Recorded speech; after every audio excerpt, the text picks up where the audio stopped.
day out of town, so I'm glad to be here for this. Thank you. This is an excerpt from a young adult novel. The music jammed.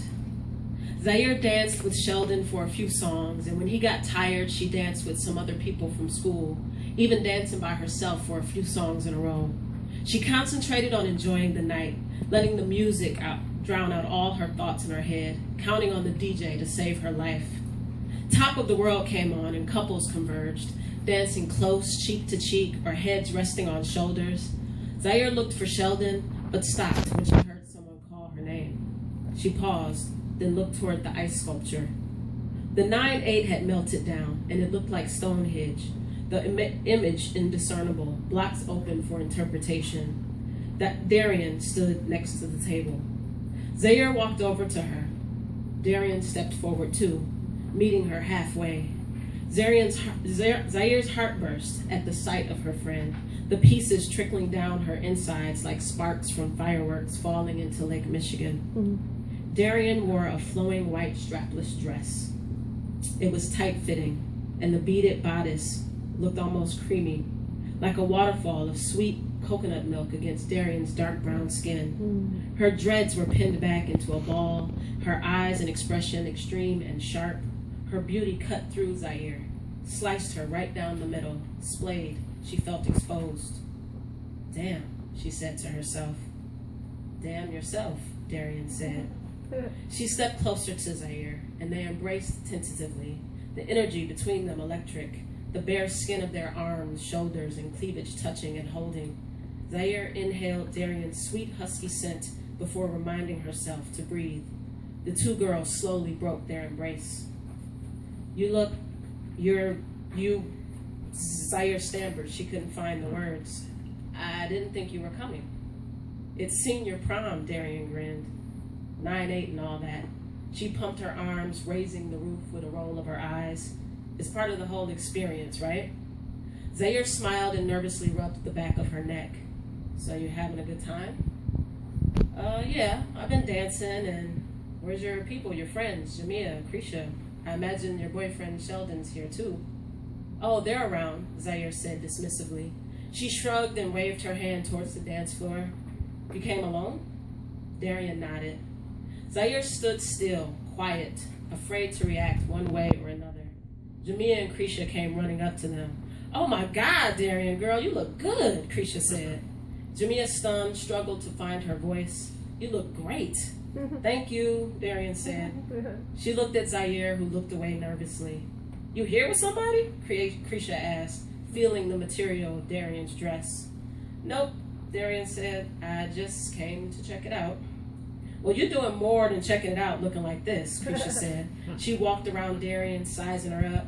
And I didn't know you had a body like that either, she said, slapping Darian's ass. Zaire blushed and chuckled, turning her attention to her friend. Her eyes lingered, roaming Darian's body, the way the dress sought out and amplified every curve. Darian narrowed her eyes at Zaire, catching her looking. Zaire quickly looked away. Well, I couldn't show up in jeans, Darian said. She shrugged and smoothed the front of her dress. The girls shared a laugh. Anyway, Zaire, we were coming to find you because your boyfriend is looking for you. Plus, we're getting ready to go. Where y'all going? Zaire asked. We're not leaving together, dummy, Krisha said. We just happen to be leaving at the same time. I think Sheldon's ready to go, too. Jamia sighed. It's getting boring. I'm about to grab my date and leave. We're going to go get something to eat, and then I'm going home. This one here, she jabbed her thumb at Keisha, is going to the Hilton with Greg. The Hilton, Darian said. Nice. Krisha smirked. Yeah, the Hilton. It's a special night, right? That's what I hear, Darian said. Well, I guess everyone's leaving. I guess I'll get ready to go, too. I basically danced myself out anyway. Zaire glanced at Darian, then looked around at the thinning dance floor. Guess I'll see y'all next week. I know there'll be plenty of stories to tell. Jamia gave each girl a hug and a kiss on the cheek, even Darian. The gesture surprised her. It showed on her face. Well, have a good night. I know I will, Krisha said, following Jamia's lead, but gave out only one-armed hugs and air kisses. Darian and Zaire were left alone. So you're about to go? Darian asked. Yeah, I should. I mean, Sheldon's looking for me, and Zaire stopped.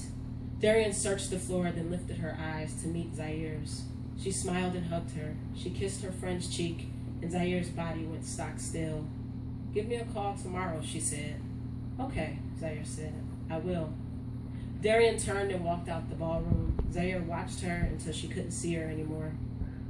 After they left the Winchester, Sheldon took Zaire to Konos, proclaiming several times on the way to the restaurant that he was starving. He inhaled a cheesesteak and a side of fries as Zaire picked at a corned beef Reuben. The smell of grease and the sogginess of the few fries she had tried to chew upset her stomach. She wanted to go home. Seeing Darian affected her in a way she wasn't ready to deal with, a way that made her want to retreat into herself. Once in the car, Sheldon put his hand on Zaire's thigh as he drove. Instead of taking her home, he pulled up to Deneen Park. "I thought we could sit by the water, talk, and..." Sheldon smiled. "My mother really doesn't want me out all night," Zaire said, lying. "She gave you a curfew tonight? Prom night?" He gripped the steering wheel. "That's some bullshit." He shook his head incredulously. "Yeah, I know." She watched Sheldon's shoulders slouch. He rolled his eyes and looked out the window. "We can sit for a while," Zaire offered.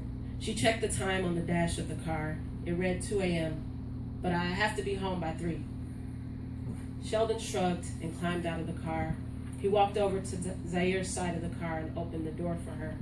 They went over to the man-made pond and sat by the steps. Zaire shivered, and Sheldon put his jacket around her shoulders. "I had gotten us a room," he said. He stared at his feet. "Oh," Zaire said. She looked out at the water. The still dark water resembled a pool of ink, thick and substantial, with the potential to stain. "I'm sorry, I should have told you I'd have a curfew," she said. "It's all right." Sheldon put his arm around his date. "What can you do?" "You can bust it." He raised an eyebrow. Zaire twisted her lips. Right, Sheldon nodded. "Anyway, I had a good time tonight." He kissed Zaire's cheek. "Me too." A small family of ducks rearranged themselves in front of them. The water gurgled and sloshed. Ducks quacked and fluttered. "Really? I kind of felt like you were avoiding me or something," Sheldon said. "Why do you think that?" Zaire chewed on her bottom lip. "I didn't really feel like your date.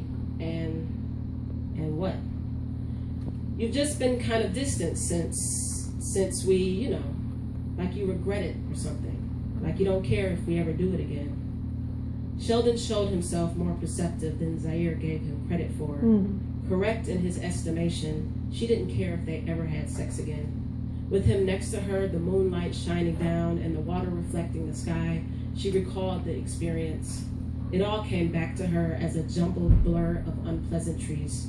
The cluttered basement, the lumpy futon, the splattering blood and splitting skin of Van Damme's legs as the movie played in the background, the cracked and crumbling cement blocks and busted knuckles, the poking, the stinging, the stretch and pressure and pain and pushing, the sour sweat, her salty tears, the medicinal sweet of orange Tic Tacs, Sheldon's favorite, the denial, the mistake.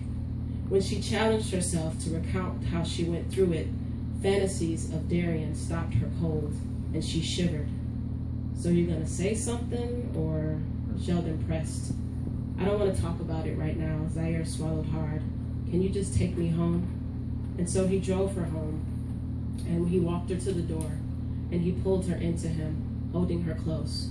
"I'll call you tomorrow," Zaire said. She kissed him lightly and felt like saying goodbye and meaning it in every sense of the word.